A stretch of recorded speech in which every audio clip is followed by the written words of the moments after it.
Good morning guys, welcome back to my channel. आप सब लोग कैसे हो? हेलो गाइस, लेखक सतीश व्यास का नाटक मन मगन हुआ उसका दूसरा भाग हम आपके सामने पेश कर रहे हैं।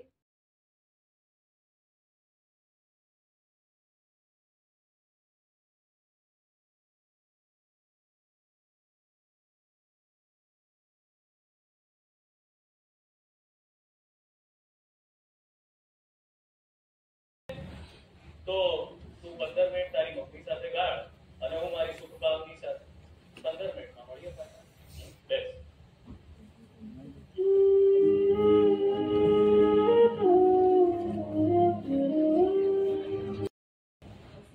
અને કરે છે તો એને તત્વજ્ઞાનનો વિષય લેવાની ના પાડી. હા, એટલે મેં પણ કહેલું કે કોઈ પણ વિષયમાં સંશોધન કાર્ય શક્ય છે, પણ પછી તત્વજ્ઞાન. અને એ થઈ પાછી ગોલ્ડ મેડલિસ્ટ. હા, પણ એ ગોલ્ડ મેડલ મેળવવાના રસ્તામાં વિઘ્ન ઘણા નડ્યા. એ કયા? એવાય હતી મુગ્ધતાની, બીજાથી આકર્ષણની, અને તારી મમ્મીને પણ એવું એક આકર્ષણ થઈ ગયું. હોય સર, એ તો કોલેજ કાઢી બે ઘડીની ગમત હોય. હવે આવું ફ્લર્ટિંગ કરી લેતા. પણ એ જરા વધારે ખેંચાય.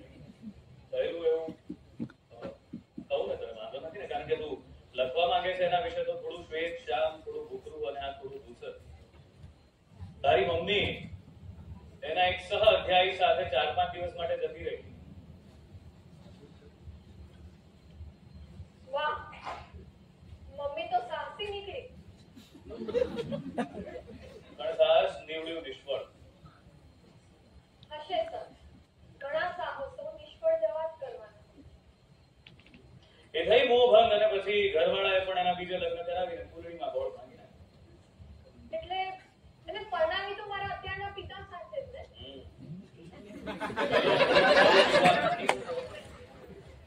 પપ્પા ભાવુક તો ખરા. મમ્મીની દરેક વાત માટે અત્યંત ઉત્સાહી. અરે ને પીએચડી પૂરું કરાવવા માટે તો એ ભારે આનંદી હતા. પણ તારી મમ્મીને કોઈ પ્રમાદ વળગ્યો. એની સજ્જતા ઓછી નહોતી, પણ વૃત્તિ સાથ નહોતી હતી. ખબર નહીં કેમ. કે કહું કે ના, એટલે તમને ખોટું કે અજુગતું તો નહીં લાગે ને? મને શું કામ ખોટું લાગે?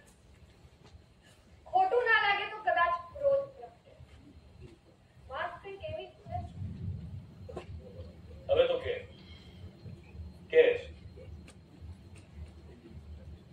મારી મમ્મી તમારા પ્રેમમાં હતી.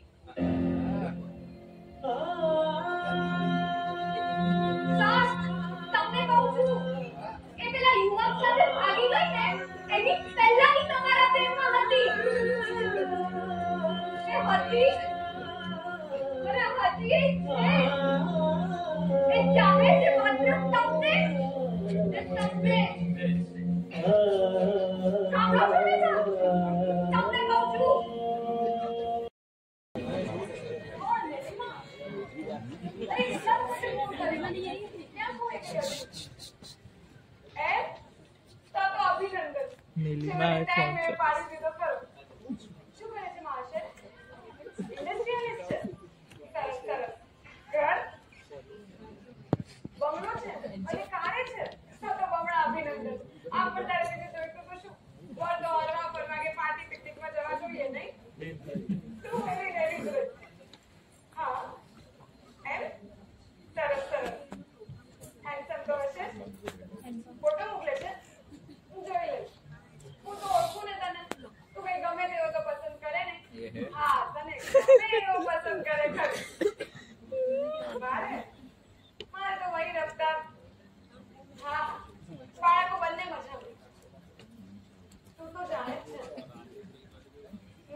અરે હા હા, પંક્તિમાં તો ગર્ભને ધરે છે, પણ આપણે તો ગર્ભને ભરે જ ને. પછી વાત શું બે વાતો ભરાય, હવે તારો વાવ. સર મજામાં જ હશે. અરે ખબર જ નથી પડવા દેતા ને એમના મૂડની. બોલ, મેં 1 કલાક ફોન કર્યો હોય ને એમાં 55 મિનિટ હું બોલ્યો અને માત્ર 5 મિનિટ સર. આમ એ બોલે ને એટલે એવું લાગે કે જાણે એક પછી એક દ્રાક્ષ ટપકી રહી હોય. ઓહો હું સતત દ્રાક્ષ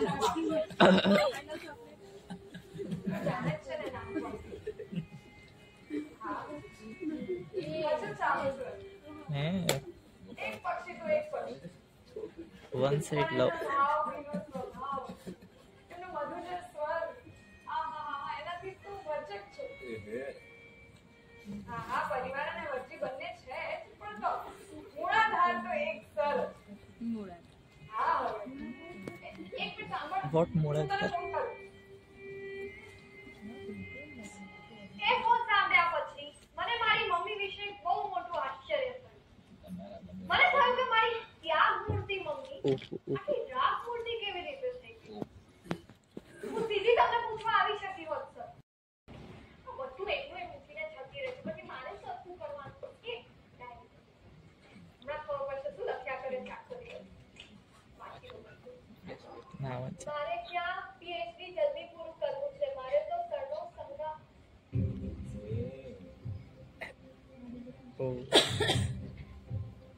મારે તો સરનો સંગાત જોઈએ. એમને બતાવવા જવું પડે તો ગમે.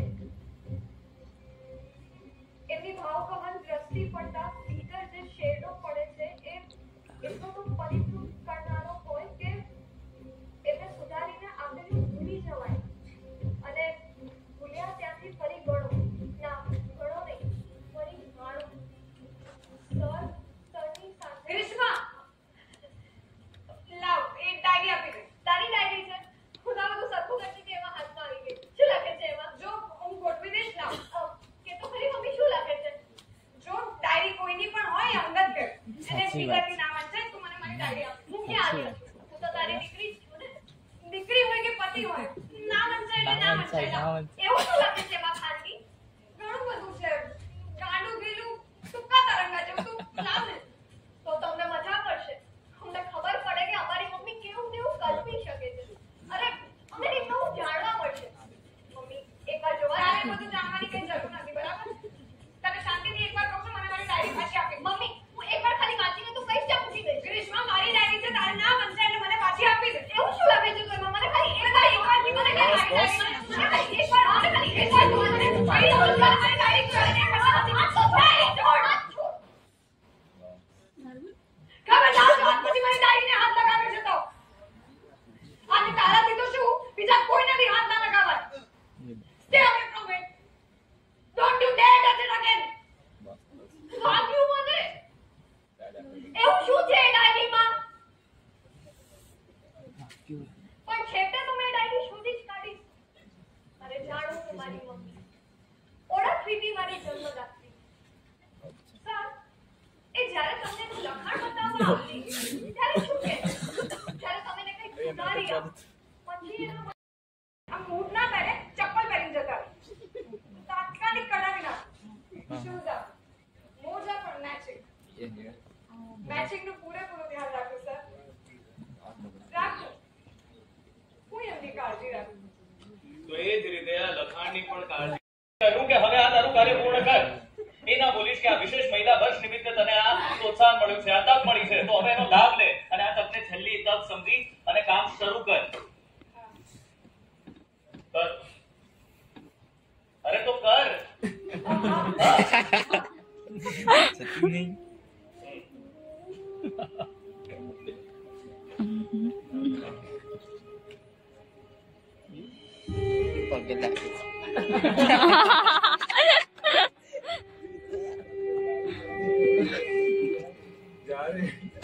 પછી મમ્મીએ પણ નથી જોયા દિવસ કે રાત.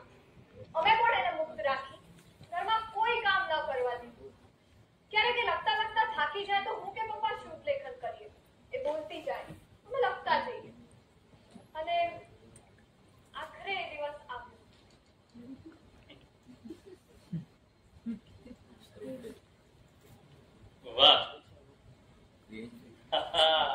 10 વર્ષે પૂર્ણ થયું આ કાર્ય. થીસિસ પણ કઈ નહીં. થયું એ અગત્ય. બધું બરાબર તપાસી લીધું છે ને સહી સિક્કાની? તાર યુનિવર્સિટીના ધક્કા થશે. થીસિસ બનાવી દીધો. વાહ, સર્ટિફિકેટ. તે આ જે ચેપ્ટર લખ્યું છે ને બહુ સરસ છે, પણ પહેલા નહોતું કીધું. Oh my God.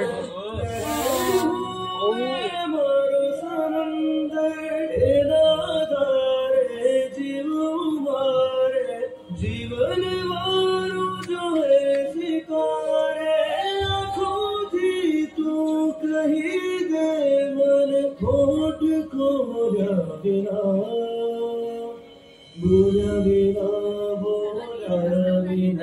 कही दे बदन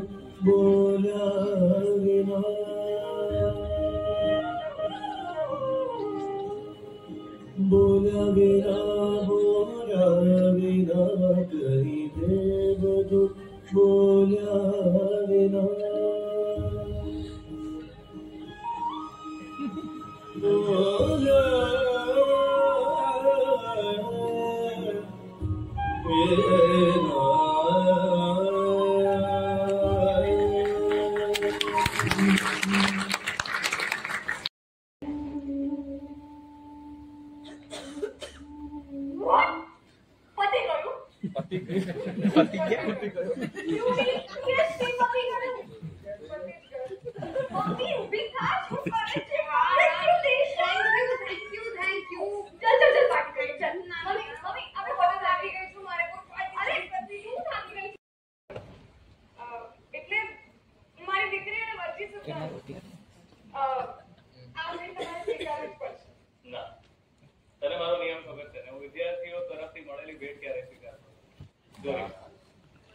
વિદ્યાર્થી કહ્યું કે આપણે હોટલમાં જઈએ, મેં તારી વાત માન્ય રાખી છે, કે લેવા મૂકવા તું આવી છે પણ માન્ય રાખ્યું છે, મારી ગમતી વાનગીઓ મંગાવી એ મેં નોંધ્યું પણ કરું, ગમ્યું પણ કરું, પણ ભેટ તો નહીં. એક તું આટલા ભાવથી લાવીશું તો તારી દીકરીને આ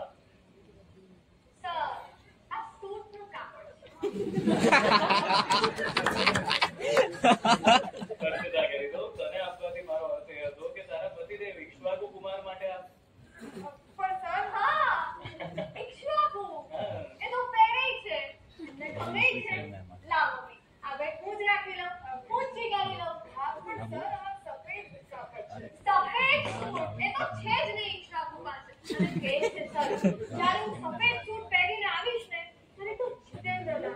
જીતેન્દ્ર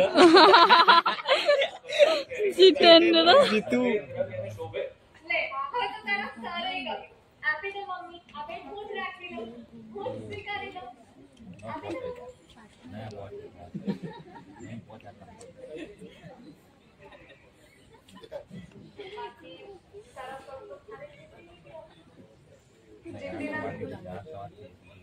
સિદ્ધાંત પ્રિય હોય, સંયમી અને આગ્રહી છે.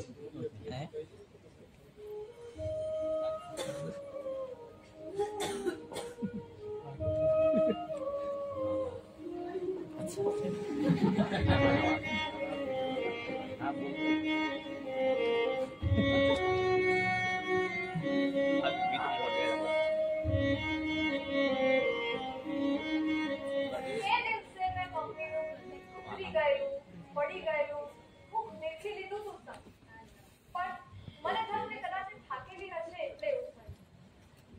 મને પાછળથી ખબર પડી એ ભેટ એના ખાસ સર માટે જ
तो गाइस वीडियो आपको अच्छी लगी हो तो लाइक करो, शेयर करो और वीडियो को सब्सक्राइब करो।